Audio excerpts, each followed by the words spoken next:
I'm Phoebe from Rugs.ie, and today I'm going to show you how to get the dreaded red wine stain out of a wool rug.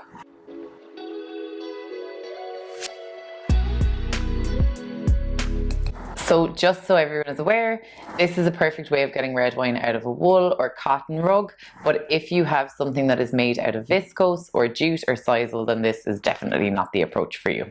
You need to get that dry cleaned. I'm just going to pour a little bit of red wine on this sample as if you've spilt a little glass at home.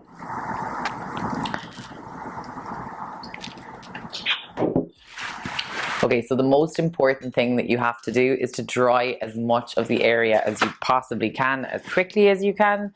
I am going to use some kitchen paper here, but you can also use any clean cloth, something undyed like this is perfect. Try and avoid a J cloth or anything that has dye in it, as you may transfer the dye back onto the rug. So what you're going to do here is just blot the area as much as you possibly can. Keep pushing into the pile, trying to remove as much of the liquid as you can. So you keep on pressing, repeat the process until as much of the red wine comes out. If you're still seeing colour on the kitchen paper or on your cloth, then obviously there's more wine there. Just keep on blotting until the colour isn't transferring anymore onto the towel.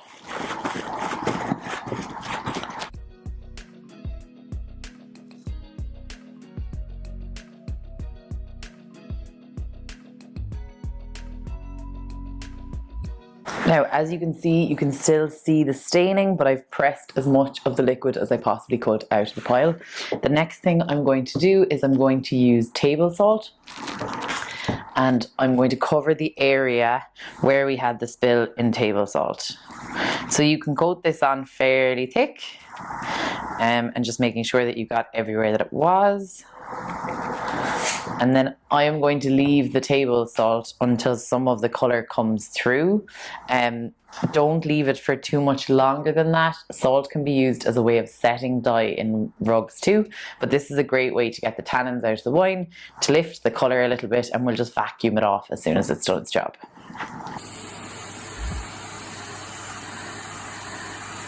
So we have just hoovered up the salt that we put over the stain, and when you're at home, leave this a little bit longer than I did. But if you can see, some of the colour has lifted, but we still have this mark here of where the red wine was. So if that is the case for you as well, if you haven't caught it quick enough, or if you didn't get that colour out, then we would recommend using either woolite or non-biological washing powder, something that is gentle, because again, this is a wool pile, so you don't want it to be too strong a detergent. Avoid carpet cleaners if possible, or any bleaching agent. So use whatever you would use on your wool jumpers at home, say.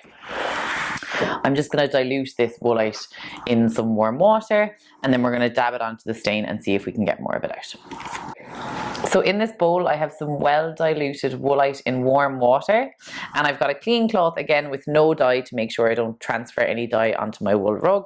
I'm going to dip this in, get it liberally wet, and then again back to the blotting motion, really pushing it into the pile. And as you can see, it's already lifting some of the colour out of the wool. So I'm going to apply a liberal amount of water. It's okay to get wool wet, but it's not okay to leave it soaking. So just make sure blotting water in like this is fine. Don't pour a large amount of water into the rug. It will not help. So you can see here the colour is really coming out of the wool. I just continue this process, repeating over and over. If there's still colour coming onto your cloth, then there's still wine in the rug, obviously.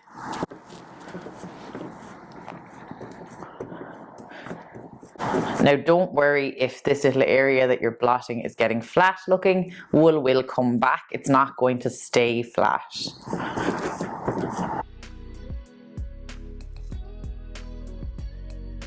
So as you can see, this was the area that I had spilt the red wine onto.